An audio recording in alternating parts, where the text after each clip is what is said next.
The Italian Wine Podcast is the community-driven platform for Italian wine geeks around the world. Support the show by donating at ItalianWinepodcast.com. Donate €5 or more and we'll send you a copy of our latest book, My Italian Grape Geek Journal, absolutely free. To get your free copy of My Italian Grape Geek Journal, click Support Us at ItalianWinepodcast.com or wherever you get your pods. Grazie mille.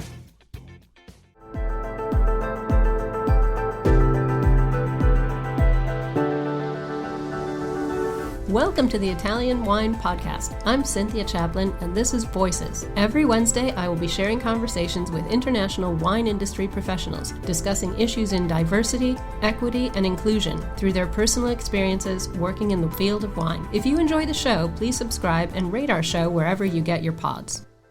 Hello and welcome to Voices. This is Cynthia Chaplin, and today I'm so delighted to welcome Martha Cisneros Paja to Voices. Martha was raised in Mexico, and she's an engineer with a master's degree in information science, but much more important for us, she was named to Wine Enthusiast list of Future 40 Tastemakers for 2023, and she's known on social media as the Wine Diva, and she founded Latinas Wine Club in 2020 to empower Latinas through wine education. So very much my jam, and I'm so glad to have you on the show, Martha. Thank you so much for making time. Oh, thank you very much, Cynthia, to you. Thank you for that warm welcome. Well, let's talk about how you got into wine. You said that growing up in Mexico, wine was not part of your table. There was beer or tequila, but never wine. And then you went to university in Madrid and Barcelona for a while, and you reconnected with your Spanish roots. And that experience sort of inspired you to learn more about wine. So tell us what happened. How did you get interested, and what did you do to get yourself into the wine world? Now, I grew up in a place with no wine, and I found wine in university too. So I'm excited to hear this story. Thank you, Cynthia. Yes, you know what? I think that's many of us, take college to explore alcohol and beverage and, take the opportunity to travel. So that's kind of like what happened with me. As you mentioned, I spent some time studying in Madrid, where I learned from my fellow students about the strong connection between wine and family traditions. When I worked in Barcelona, having wine after work or during special meetings was kind of like expected. So it was different from my experience in Mexico, right? Like in Mexico, if you drink after work, like after work every day, it's kind of like you're like a drunk or something like that, no? But here it was kind of like part of the life, the work life. So I had to learn very quickly, or at least try to at least how to taste wine. But I had to say I had great colleagues in Spain. The Spanish people is really, really very kind. Some of my colleagues were from different parts of Spain, and others were from Catalonia. And it was always such a fun time. They were sharing with me so many insights about the wine. Even though they were not experts, because I was working in technology and studying about technology, it was part of their everyday culture. So I just became amazed that so many things can fit into a glass of wine, like the soils, right? Winemaking styles or stories behind the wineries and the culture around wine. It really made me fall in love, and kind of like naturally I really wanted to learn more. I so get that. I lived in Barcelona as well for a couple of years when I was just getting interested in wine. And as you said, I mean, Catalonia, I like the fact that you said some of your colleagues were from Spain and some were from Catalonia, because it is really different. But people did. It was part of everyday life, and everyone talked about it, even if they had nothing to do with the wine industry. And it is so seductive. So I'm glad it caught you in the net. It definitely caught me too. So you've been very open about your early steps in the wine sector, starting out and reading back labels and sharing your wine journey on Instagram. And I know you're a millennial. So how did that help you shape your wine journey and the content that you put out, going from not knowing anything about wine to learning a bit in Spain and then starting up, your Instagram path? Yeah.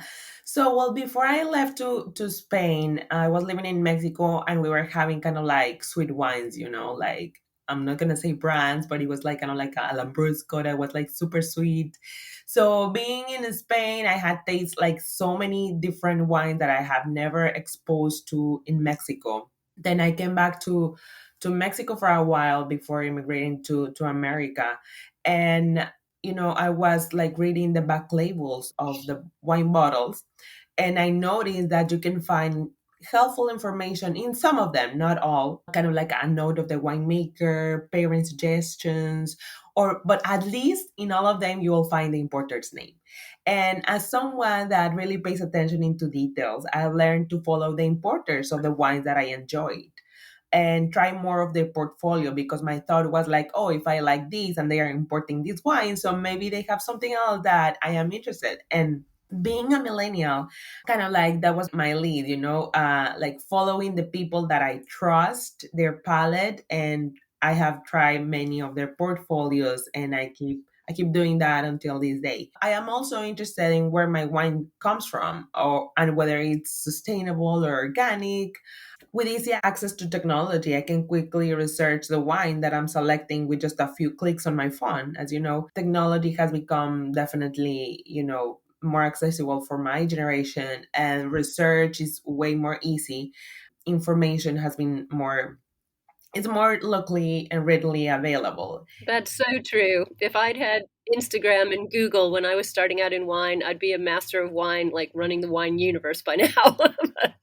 That didn't exist back then. So I love hearing about people who, really use that power for good, and you did. Yes, and on top of that, I have always enjoyed sharing the knowledge, right? Like spreading the knowledge, like, oh, I learned this and I share it. And in the early days of my Instagram account, that's how it was. In Wine Diva, I use it as a tasting journal to snap pictures of the wine I was drinking and share my tasting notes. While aesthetics weren't a significant part of the platform then, my audience was very interested in my perspective and cultural background. By being authentic, I built relationships with both members of the audience and importers who send me samples, and I continue to try new vintages. I have even become friends with some of my audience, because at the end of the day, it's a social network where you are meant to be social. And the cherry on top is that sharing that glass of wine in real life is really a great time. Of course, on Instagram and Facebook, the algorithm has changed over time with the addition of real videos and other digital configurations, but I remain true to myself. And I think that's something that people even tell me, like, oh, you are like exactly the same as you are online when I meet them in person. So I remain true to myself and to my followers. I am selective with the samples that I receive or the paid collaborations that I make. But if I do not have an elaborate opinion about something, then I don't post about it. Yeah, well, I think that's such a key to your success because I feel strongly about not ever, writing about wine that I haven't tasted. And your Instagram, over the years that you've been curating it, your personality is the same. I can see, I haven't met you in person. I hope I will someday soon, but I can see what people mean that, you really have stayed the same and your content just gets better and better, but you remain the same person, clearly, really authentic. You're never hesitant to say, wow, I didn't know about this wine and now I've found it. And it's very approachable and very accessible. So I love that you took that point of view and really put your foot down and insisted that you weren't ever going to be something you're not just to get more likes or to, get more free wine or whatever. So, and I think that is a pitfall with, social media nowadays, but you're so right. It was meant to be social. So I'm delighted to hear that you've become actual friends in real life, not just sort of cyber friends with people who follow you. You've also become a Cava brand ambassador, a writer, a blogger, an educator, a sherry specialist, and you published a book recently on Mexican wines, which we will talk about in a minute. But most people take years and years and years to get to this point in their wine career, and you did it all in like 7 or 8 years. What is driving you to do this? You've got over 18,000 followers on Wine Divas. I'm sure you have more in other places as well. So how did you combine your love of wine and social media and create this enormous, approachable, really likable success that you have? Mhm. Well, I have a literary coach who told me that my passion is what drives me to keep going, and I swear by it. It's the passion. I have spent 7 years working on winediva.com, but it took me many more years to build the skills to achieve that. For instance, I have loved books since I was 7 years old, and I always thought that I will be a journalist, but my early exposure to technology through my engineer father led me to become proficient with computers. While in college, I pursued a degree in technology engineering, but my heart has always been drawn to communication. During my time in college, I hosted a radio show, I organized music concerts, and I was always supporting underdogs, which is something that I still do today as it relates to wine. It took me 7 years to establish myself in the wine industry through the creation of WineDiva.com and Latinas Wine Club and my book, but it took me way longer to work on the skills needed to write a book. I invested in a creative writing coaching. I completed a bachelor's and a master's degree in technology engineering and information science, which I think has been those skills that I built that during college and my master's degree helped me to learn about strategy, content, social media marketing, and of course now into automation of tasks. I also built a team that I trust to get the job done. So my team and I believe in storytelling with a strategic approach. We have developed the ability to repurpose long format content into shorter formats and keep track of editorial calendars for both Latinas Wine Club and Wine Diva. That's so important. I understand that from the business end of the wine sector that I work in here at Wine to Digital and Vinitaly International. So I think you really got your feet under you before you got your face out in public. So let's talk about Latinas Wine Club for a minute. You founded it in 2020 with the goal being clearly to help other Latinas believe they belong as wine consumers and wine professionals. What gave you the idea? It was COVID times. What were you thinking about and seeing in your community that prompted you to start Latinas Wine Club? Are you enjoying this podcast? Don't forget to visit our YouTube channel, Mama Jumbo Shrimp, for fascinating videos covering Stevie Kim and her travels across Italy and beyond, meeting winemakers, eating local foods, and taking in the scenery. Now, back to the show. During COVID times, I was living in Astoria, Queens, and it was so palpable, right? Like you can see the businesses going down. I have a couple of friends that lost their jobs in restaurants, many other wine bars very close to me. They were closing the business. And I was reflecting entirely on what was happening in the industry. So then I thought what I can do to help. So I knew how to do social media. I had Wine Diva for some time already. So I started another Instagram page to share stories of Latinas in wine. And that's how Latinas Wine Club started. Since I already had a passion for wine, getting to know the stories of Latinas in wine give me like an idea to advocate for my community on the wine industry.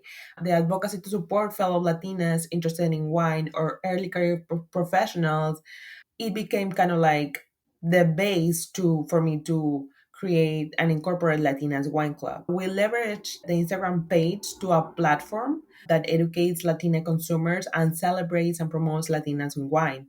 Also, I want to see more Latinas in wine. When I started professional studies, I was the one of the only Latinas in the room, and that often repeated.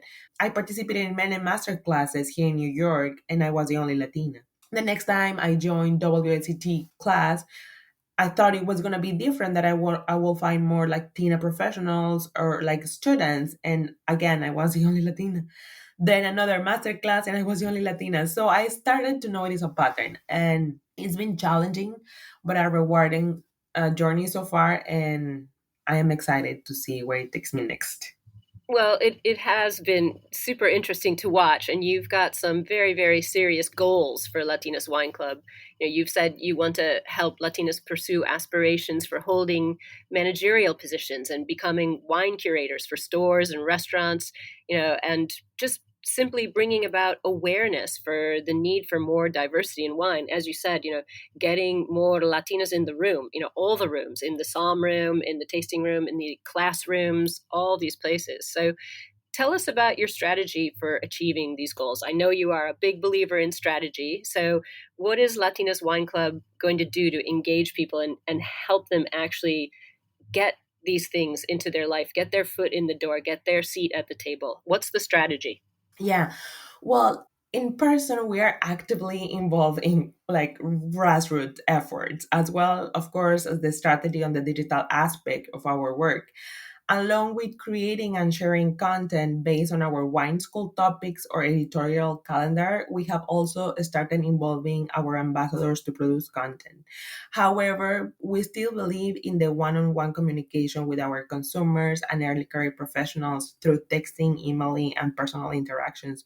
Recently, I heard a great success story of one has become a very good friend. It's one of the ambassadors here in New York. She's becoming a sommelier at a very well-known restaurant in Manhattan. And I remember when she told me, "Oh, I had the opportunity to become a sommelier in this French restaurant," and I was like, "Okay, let's take you there." And we shared the knowledge. She came to the wine school. I shared some books that she had to read. And she did it. We have been coaching her for a while, and now we're looking to expand this model to other chapters and, of course, through potential partnerships. Yeah, you are active. It's not just a lot of words. You are taking action and calling other people to act with you, as you said, partnerships as well. And I'm fascinated by the educational arm of Latinas Wine Club. I'm a wine educator. I work with Vinitaly International and the Italian Wine Ambassador program that we have, and I teach for WSET, and I'm a professor of Italian wine as well. So I want to hear about the wine school that Latinas Wine Club has now and how you're running it, how the aspect is going, how many students do you get per semester, and what's their feedback like? Are they getting jobs after they take your courses? Are you breaking down these stereotypes and helping really support these people into the industry? How is the wine school going to grow? Fill us in. Yes, definitely. Well, this is the third year of the wine school, and I have to say the first year and the second year it was kind of like we put out the content that we thought we needed to, like wine basics and like the top regions of the world like France, Spain, Italy. But then at the end of the second year, we asked our members, "Hey, why do you want to study?" And they fill out the survey, and we were amazed to receive that they were interested in getting to know like different upcoming regions, like wines of Georgia, wines of Germany, or like Austria or Greece. That maybe these are like not regions that are established, but for like coming from millennials mostly, it was very interesting to see that they were interested in getting to know like different regions that we do not talk often. So this third year, we had classes around wines of Georgia, wines of Greece, wines of Austria, and the feedback was just great. They were absolutely engaged with the content, inviting friends. For the virtual part of the wine school, we do Zoom classes, and we often have in between 15 to 25 people. For the in-person events, we do in-person events in New York, and in Austin, we have like one or two events per year. It's just two partners on Latinas Wine Club, and we're really very busy. So Yeah, I know. yes, we have great dreams in the sense that we even plan to be a certified provider there with WSET, but there's a long waiting line there. So we may incursionate in that later, maybe by the fifth year. Now we're gonna still driving it with what our consumer base wants to know, and still running the digital and the in-person events. Well, it's so interesting what you said about your students' feedback because we all hear these terrifying messages in the news recently about young people aren't drinking wine and they're not interested in wine, and how to get them back involved in wine, how to keep the wine industry young and vibrant and interesting and on its feet. And the feedback that they want to really learn about emerging markets more than old world markets is fascinating because, of course, WSET, being a global certification and having been in business for, what it must be now, about 70 years, they focus on old world wines. There's no two ways about it. They talk about new world wines, but the focus is really on old world wines. So your students asking for Georgian wines and emerging wines and, sort of more niche regions, Greece, things like this is fascinating to me. I think this is really the future. If we want people to get involved in wine education, we have to give them what they want to learn about. So I think you're on the right track there. That's amazing to me. So I can't wait to see where you go with that. As you said, it's only the third year of the school, so goodness only knows what you'll achieve in the next couple of years. But I want to talk about your book too before I let you go back to your day. Your new book, Mexican Wines, A Guide to Fall in Love with Wines of Mexico, which you published just this year. So first of all, huge congratulations on that. That is amazing and quite an achievement. And obviously Mexico is your birthplace, so it makes sense for you to write this particular book. So why are there not more books about Mexican wines? Tell us what you discovered during your research and the writing process. How is the wine industry in Mexico, and what do you think of the wines and their ability to take a bigger place in the world? This is another emerging market. I'm sure your students are asking for more info about this. Yes, exactly. Well, I thought it was the first book about Mexican wines, but through my research, I found out that there were a couple, I think one or two in English, just about Valle de Guadalupe. But what is different about my book is that I wrote it in a time that the Mexican wine industry in Mexico is consolidating. And by that, I mean it's expanding to just not Baja wines. There are more wine regions in Mexico. On top of that, consolidation of the wine industry means that there are many actors involved, not just the producers. Of course, the importers have a very important part there, creating the routes to export from Mexico these wines, the wine routes. Some of them are not in place. Also, the distribution, it's still something that is growing in America and other countries. The wine industry in Mexico is fairly new. It has like around 30 years or so. And I think the main shift that I have seen, of course, for the last 30 years is that they are focusing on quality over quantity. And getting back to the point of the actors involved, I think the support of the local government in supporting the different wine regions and the wine routes that in Mexico are kind of like consolidating is going to be great for the next years. Mexico is very big for tourism on the beaches, but I think wine tourism is just going to get at some point to that level because they have the potential, they have the magical towns close to many of the wine routes. And I think that we're going to see exponential growth on that side. That will take definitely bigger place in the hearts of the wine lovers because and I'm talking about American consumers being so close to Mexico. It's just like, I mean, of course, we want to go to France and Italy, but Mexico is so close.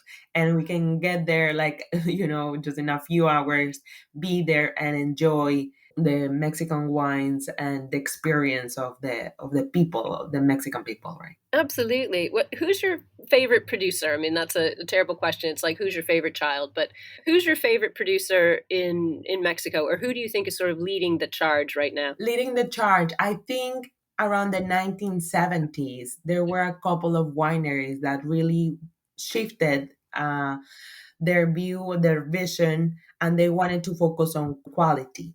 And those producers, I'll say one that I'm the most impressed with is Montechani because Montechani has understood and has focused on quality and not also on quality of the product, but also the quality of the experience. The winery in Baja is impressive. The distribution in America is getting there. The importer is very engaged, working together with the distribution and all that. And I think that we're gonna see great things coming from Montechanic. Just to mention, they recently won the best Cabernet of the world in a recent competition by Concours Mondial de Bruxelles. So I think it's a producer to watch, Montechanic. Absolutely, absolutely. And it's interesting what you said about it's sort of a 360-degree experience with them. Enoturism is big now. You have to have a winery that welcomes people to come and visit, to see where the grapes are growing, to see where the wine is made.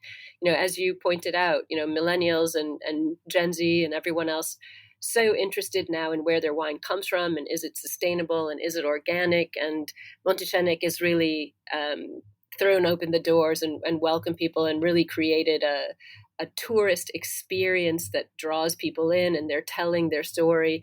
So I was thrilled when they won the prize, and I'm glad to hear you say that the distribution is going well, because I didn't know much about how they were doing that way, and that sounds great. It's good to know that they're getting out there now, especially after that win. So Mexican wine, I think, is going to be, definitely something to watch. So I know at the moment you're in New York, and there's a very vibrant wine scene there, and has been for obviously such a long time, no matter whether you're a wine lover or a wine professional or something in between. So what are your plans for the next couple of years? What projects have you got coming out? Because I know you never sit still, and I know that Latinas Wine Club is going to grow, and Wine Diva, you're always so busy. So what have you got coming up for 2024 in the near future?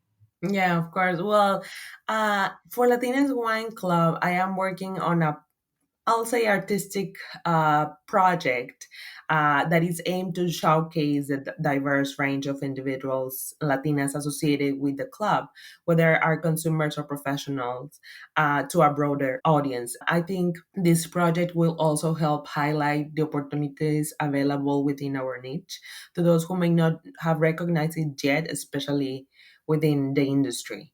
So it's going to be something big, and I'm very excited.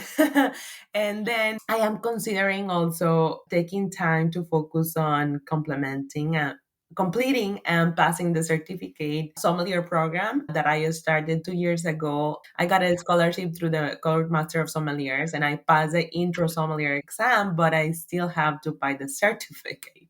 So my primary focus will be to enhancing my service skills.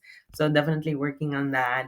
And I think I'm already working on my second book, which is more related to the experience of being Latina in the wine industry in New York. That's fantastic. Well, we wish you so much success, and I'm so happy that you had time to talk to me today. I know so many of my listeners are going to be really, really interested to hear your story, and not only sort of the challenges, but the achievements that you've had and all of the goals you've got coming up and the exciting new projects. I'm going to keep my eye on that for sure. So thank you so much, Martha. I really appreciate it. Thank you, Cynthia. It has been a pleasure.